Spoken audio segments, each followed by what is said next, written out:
ضيفنا النهارده وصل للعالمية من قبل عمر الشريف بكتير.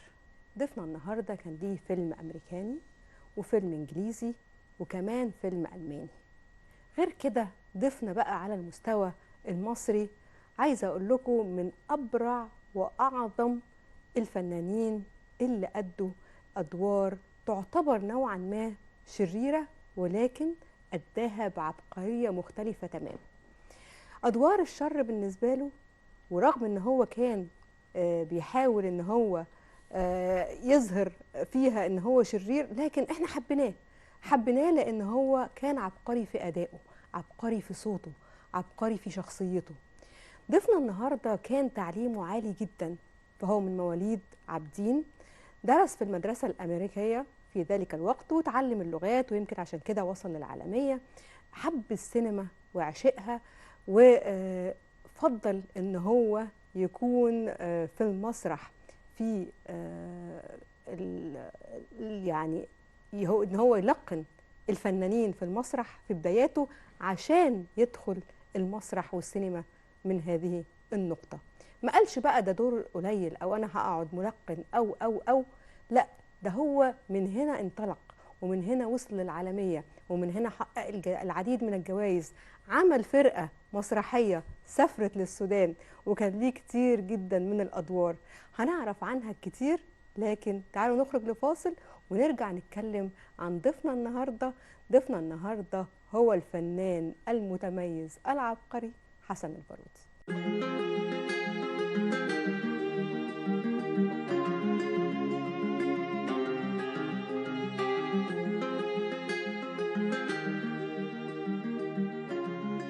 ولد في حي عابدين بالقاهرة.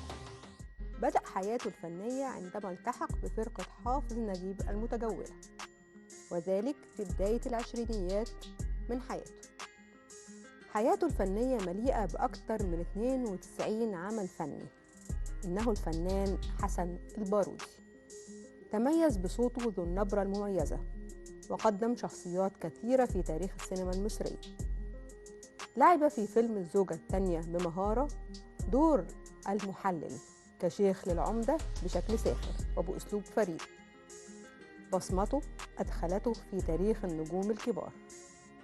من أعماله ضيفنا النهاردة هو الدكتور أشرف حسن البارودي. أهلا بسيادتك معانا، كل سنة وحضرتك طيب، رمضان كريم، ويا رب إن شاء الله تعود عليك الأيام دايما وانت بصحة وسعادة وهنا. شكرا على هذه المقدمة، وكل سنة وانتم طيبين ورمضان كريم عليكم إن شاء الله. الله أكرم. طبعا واحنا بنتكلم النهاردة عن حسن البارودي، الشخصية بقى المتميزة جدا، الشخصية العالمية بكل ما فيها. خلينا نبدأ بقى من قبل التمثيل كده ونتكلم عن حسن البارودي وتميزه في المدرسة. وهو على فكرة عشق التمثيل من المدرسة، لما كان هو رئيس فرقة التمثيل في المدرسة الأمريكية في ذلك الوقت في حي عابدين، صح؟ ده الكلام ده مظبوط. والحقيقة ان هو لما دخل المدرسة الأمريكية كان يعشق التمثيل وهو صغير قوي، بحيث زي ما حضرتك قلتي كان رئيس قسم التمثيل. لكن البداية كانت ازاي؟ لما جه ناظر المدرسة وقال له يا حسن ان سعد باشا زغلول وحزب الوفد جاي النهاردة عشان يزور المدرسة، المميز وأدائك الرائع وانت من التلاميذ المتميزين عندنا.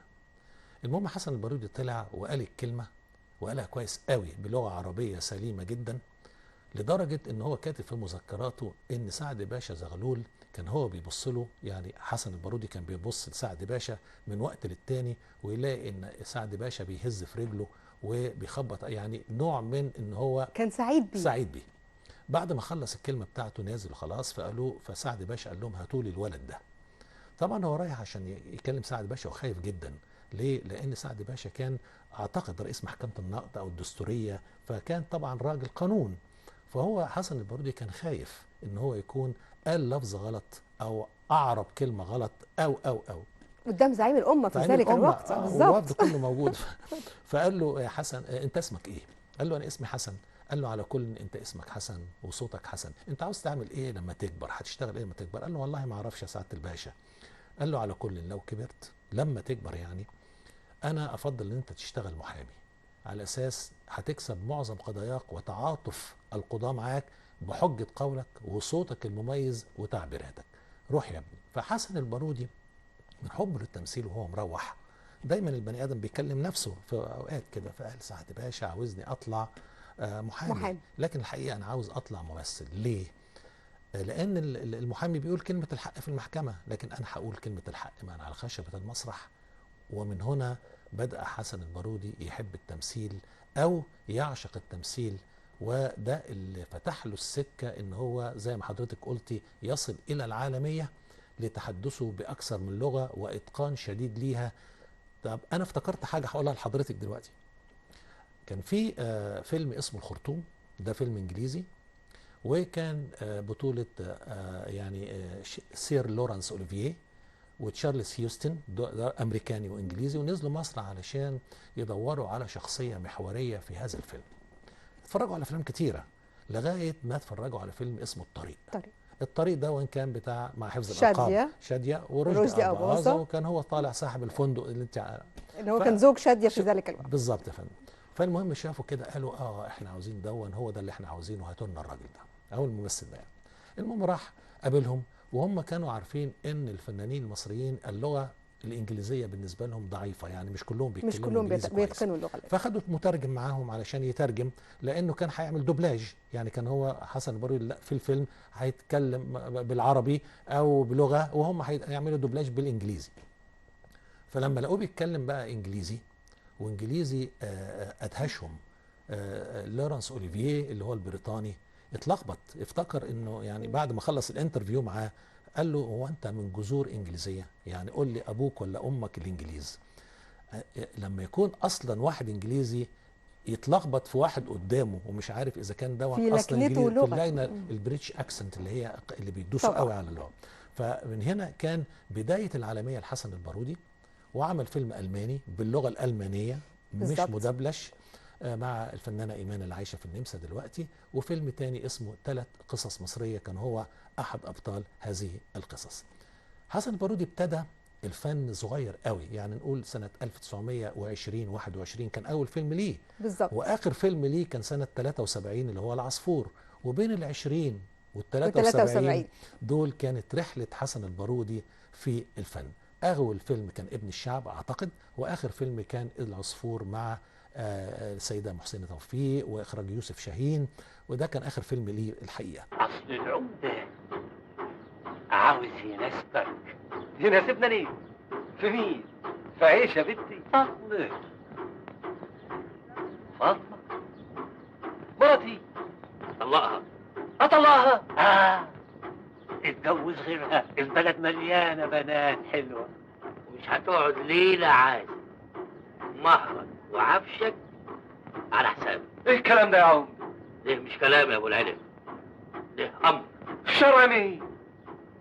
واطيعوا الله واطيعوا الرسول واولي الامر منكم. راح ليوسف وهبي سنه 23 وقال له يوسف بيه انا عاوز اشتغل في فرقه رمسيس. قال له والله يا حسن انا شفتك في كام حاجه كده انت بتعملها، لكن انا ما عنديش مكان حاليا. المكان، فايه رايك تشتغل ملقن زي حضرتك قلت في المقدمه لغايه ما تجيلك الفرصه. طبعا ما كانش ليه اختيار، فاشتغل في التلقين لمده تقريبا سنه او اكتر شويه، لغايه ما غاب استفان روستي لما كان بيعمل دور ارمادوفال في غادة الكماليه. طبعا المسرح وقف لغايه عزيز عيد ويوسف وهبي مع حفظ الالقاب قالوا له حافظ، قال لهم انا الملقن، فحافظ كل الادوار. طلع الحقيقه عمل الدور باتقان شديد لدرجه ان يوسف وهبي قال لاستفان روستي معلش انت هتشتغل في حاجه تانية، وحسن البارودي هو اللي هيكمل وهنرفع مرتبه من 12 جنيه لغايه 25 جنيه. طبعا عيله البارودي او ابوه يعني اللي هو يعني جدي يعني ما كانش موافق على اساس ان هو يشتغل في التمثيل، لكن حسن البارودي كان بيخرج بالليل كل ما بعد البيت ما بيخلص، ما بينام قصدي يعني، وبعد كده بيروح على المسرح عند يوسف وهبي وبيشتغل لغايه ما والده مسكه مره قال له انت بتروح فين بالليل؟ قال له انا مش هقول لك تعالى معايا. كل الكلام ده مش كلام مرسل، ده كلام مكتوب في مذكرات حسن البارودي بخط ايده. خده معاه لغايه المسرح واتفرج عليه وهو بيمثل، فاعجب بيه جدا جدا وقال له اوكي كمل في التمثيل، بس انا ليا هسالك سؤال، هو انتوا بتاخدوا فلوس على الحاجات دي؟ قال له اه. قال له انت بتاخد كام؟ قال له انا باخد 25 جنيه في الشهر. طبعا دي كانت طبعا ايه ضربه قاضيه لابوه، لانه ابوه كان بياخد 12 جنيه بس. فحسن البارودي فعلا كمل مع يوسف وهبي. وبعدين يوسف بيه وهبي كان معروف عنه ان هو في الصيف بياخد اجازه بقى 3 شهور، 3 شهور. وكل الممثلين بيبقوا قاعدين من غير شغل لغايه ما يرجع. فالبارودي الحقيقه بذكاء شديد او بدهاء فكر ان هو يعمل يعني فرقه باسمه، وياخد الناس اللي هي ما بتشتغلش زملائه ويعملوا فرقه يعني بس باسمه. يمكن هنا انا هتوقف قليلا، عشان هنا في نقطه مهمه جدا.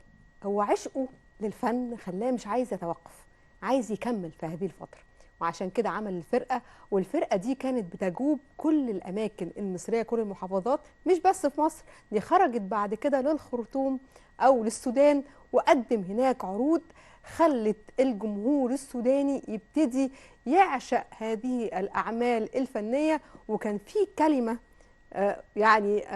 وطبعا نال العديد من الجوائز في السودان، وكان في كلمه اتقالت له هناك، نسمعها من سيادتك دكتور اشرف. الكلمه الحقيقه لما راح السودان احتفال شديد جدا بالفرقه المصريه طبعا، وكانوا بيقدموا يعني 3 مسرحيات في الاسبوع. خلينا اقول مين اللي راح معاه في السودان. خد الاستاذ محمود المليجي، عباس فارس، نجم ابراهيم، وحسين صدقي، اللي هم كانوا قاعدين في فرقه يوسف وهبي الفن بقى بعد في ذلك الوقت. وقدموا لدرجه ان حاكم السودان في الوقت دون بعت له رساله وقال له نشكركم جدا على اساس ان انتوا اضفتوا وعملتوا ثوره ثقافيه في السودان. وده كان فعلا شيء جميل جدا لحسن البارودي لغايه ما رجع مصر، وابتدى بقى مع يوسف وهبي تاني لغايه ما راح الفرقه القوميه اللي هي المسرح القومي يعني.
نبتدي نتكلم بقى عن المسرح في حياة حسن البارودي والمراحل اللي مر بيها في المسرح، وبعد كده اختياره للسينما.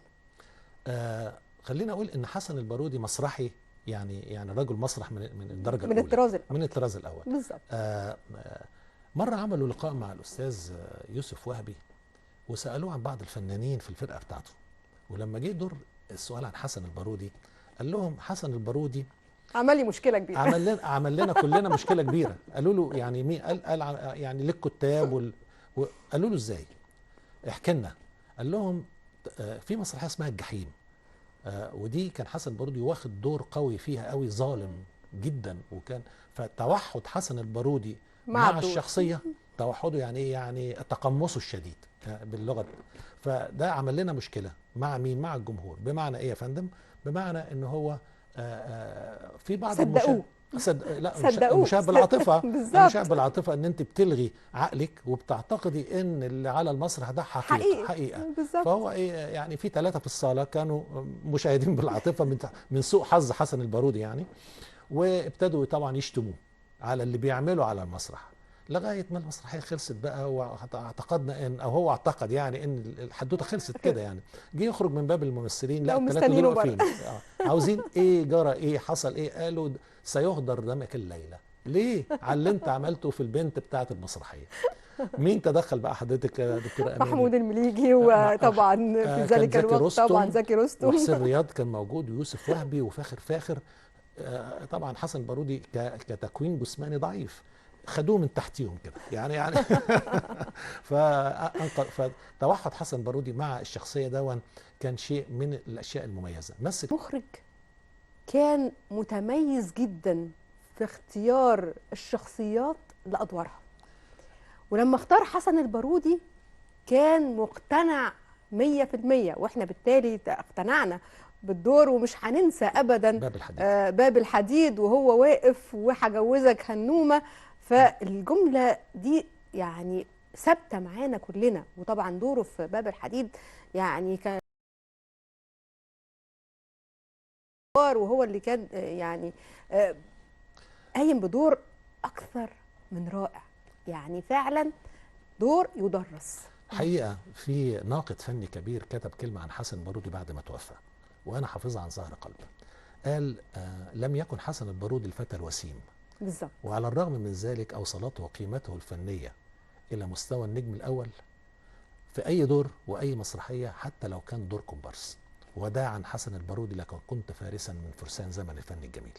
بالظبط. إيه هي المناقشة اللي أنا سمعتها بين الأستاذ يوسف شاهين وحسن البارودي؟ بتعكس الناحية الإنسانية العالية لحسن البارودي وحبه لزملائه. كان في لما بيشوف حد من زملائه ما بيشتغلش، ويوسف شاهين عرض عليه فيلمين، فهو راح للأستاذ يوسف شاهين وقال له، أنا كنت معاه بقى في الاستوديو، قال له يا أستاذ يوسف إيه رأيك ندي الفيلم ده لفلان الفلاني، وأنا كفاية عليا واحد همثل مع حاجة. قال له إزاي يا أستاذ حسن؟ الفيلم مكتوب مخصوص عشانك، والدور ده قصدي عشانك، ولو إحنا كنا شايفين إن فلان يصلح ليه كنا رحنا له، لكن اعتذر له. فانا بعكس لك قد ايه كانوا بيحبوا بعضيهم. بالظبط. حاليا صعب جدا ان انت تلاقي هذه العلاقه الطيبه بين فنان او فنان او يتنازل عن دوره لفنان اخر. ابن الاصول بيبان في كل مواقفه، وهو كان ابن اصول، وكان يعني فنان بيبان في حتى ملامحه ان هو شخصية مختلفة عن كتير من الفنانين. لكن هنا هيخلينا نتكلم بقى، أنا لما ذكرت يوسف شاهين واختياره وإزاي، ما اتكلمناش بقى هو اختاره إزاي لأول أفلامه ومين اللي رشحه. تقريبا ان الأستاذ يوسف شاهين شافه في بعض الأفلام القديمة، وعشان كده الأستاذ يوسف شاهين هو اللي اختار حسن البارودي لهذا الدور، اللي هو دور عم مدبولي في عم مدبولي. اللي ما يعرفوش الجمهور ان دور الاستاذ فريد شوقي ما كانش بتاعه، هو كان دور الاستاذ محمود مرسي، لكن اختلفوا في الانتاج فجابوا الاستاذ فريد شوقي. تاني حاجه ان هم كانوا اختاروا مين هيقوم بدور قناوي اللي هو الاستاذ يوسف شاهين نفسه، وكانوا يدوروا على ناس كتيره قوي قوي لغايه ما حلت هذه المشكله الفنانه القديره هند رستم، وقالت للاستاذ يوسف شاهين انت اللي هتمثل الدور. وبعد ما مثل الدور باقتناع شديد جدا، حصلت مشكله في جوائز برلين لما كانوا بيدي جوائز للفنانين، وادوا لمعظم فناني باب الحديد ما عدا الاستاذ يوسف شاهين اللي هو بطل الفيلم لسبب بسيط. هو كان المخرج. لا هم لا مش كده، اللي هم على اساس كانوا افتكروا ان هو فعلا بيعرج، ما كانوش يعني ما جاش بالهم ان هو بالظبط لغايه ما نزلوا مصر وشافوه راح يسلم عليهم وي فاعتذروا له على اساس ان هو ادى الدور ببراعه شديده. البارودي لما كبر في السن ضعف بصره، لكنه لم يفقد بصره، هو ضعف بصره وكان لازم ان هو يعمل عمليه في انجلترا، واعتقد وزاره الثقافه اعتذرت له، فكلم السيده ام كلثوم، وفي خلال 24 ساعه كان راكب الطائره على لندن عشان يعمل العمليه. يعني طبعا ام كلثوم لا ترد لها كلمه طبعا، واخده بال حضرتك. فعشان كده بقول لك هذه الصداقه لها اصدقاء تانيين، له اصدقاء تانيين، يعني من اقرب اصدقائه الى قلبه. وحصلت يعني مشكله كبيره بعد ما توفى في نفسيه حسن البارودي، ودي من الحاجات اللي هي عجلت بموته.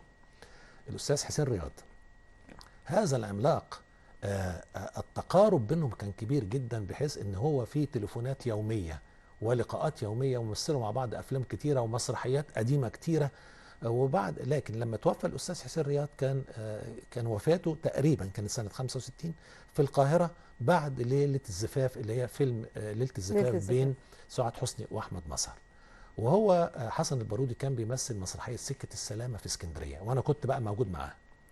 وقالوا لهم ما توصلوش للبارودي لان لو عرف تقريبا يعني هيبقى صعب عليه انه يكمل. يعني وصل له الخبر قبل ما يطلع على المسرح، انهار في غرفه بتاعته لدرجه ان يعني كان لازم يطلع بقى على المسرح، وبعد كده قوموه بالعافيه ودخلوه على المسرح.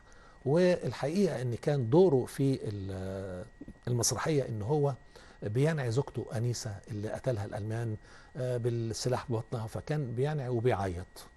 انا كنت قاعد في الصاله في اول صف الحقيقه، فلقيت لما ابتدى يقول الديالوج بتاع مراته اللي هو انيسه، لقيت دموع حقيقيه في عين حسن البارودي. طبعا.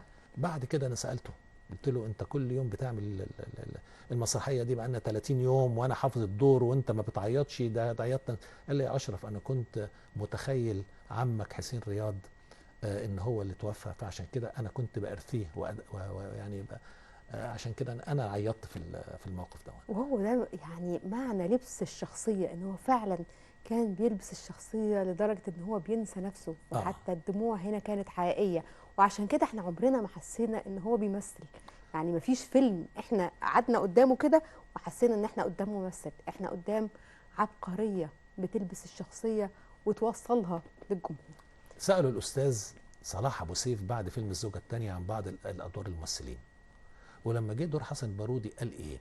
قال الناس بتعتقد إن المخرج بيفرح لما بيلاقي نص أو سيناريو جيد، لكن الحقيقة بيفرح أكتر لو لقى الممثل اللي هو بيجسد الشخصية اللي في بال المخرج من غير ما يديله توجيهات. حسن البارودي هو يعني أي مخرج ممكن إنه يراهن عليه. اديك قلت للمركز خد كلامك، ما تعصلكش يا ولد عيله، انطاع يا ابني، ده احنا غلابه والله، لما ندن على مدنا ما حد يسمعنا، الاكابر بس هم اللي بيتسمع كلامهم، هم اللي يؤمروا واحنا اللي ننفذ. اجمل ما كتب عن حسن البارودي مقالات كتيره وحاجات كتيره طبعا ممكن ما تكونش حاضره في ذهني حاليا، لكن كلها تشيد بتوحد حسن البارودي للشخصية، حبه للفن، مدرسة كبيرة، البارودي الذي ترك بصمة في الدراما المصرية. كل المنشطات دي عندي في البيت مكتبة خاصة لحسن البارودي، جمعت فيها كل ما كتب عنه، كل الأفلام والشرايط بتاعته، بحيث إن أي حد عاوز يعمل انترفيو متميز بيجي لي لغاية البيت وبدخله المكتبة وبيكتب اللي هو عاوزه وبيصور اللي هو عاوزه. فأنا حسن البارودي بالنسبة لي ما ماتش. ليه؟ احنا عندنا أكتر من 1000 أو 1000 قناة تلفزيونية، وكل ما أقرب قناة ألاقيه موجود فيها، وده معناه إن هو عايش معايا وفي ذاكرتي. يا رب دايما عايش معانا بأدواره وبصوته يعني بتميزه في التمثيل. هو مش ممثل عادي، هو عملاق من عمالقة الفن الجميل وزمن الفن الجميل. الدكتور أشرف حسن البارودي، نورتنا وأسعدتنا بالحديث عن أحد عمالقة زمن الفن الجميل. بشكرك شكرا جزيلا. مرة تانية بقول لك كل سنة وحضرتك طيب، وبقول لكل أحبائنا المشاهدين أتمنى تكونوا استمتعتوا معنا النهاردة وحلقتنا وجلباب أبي.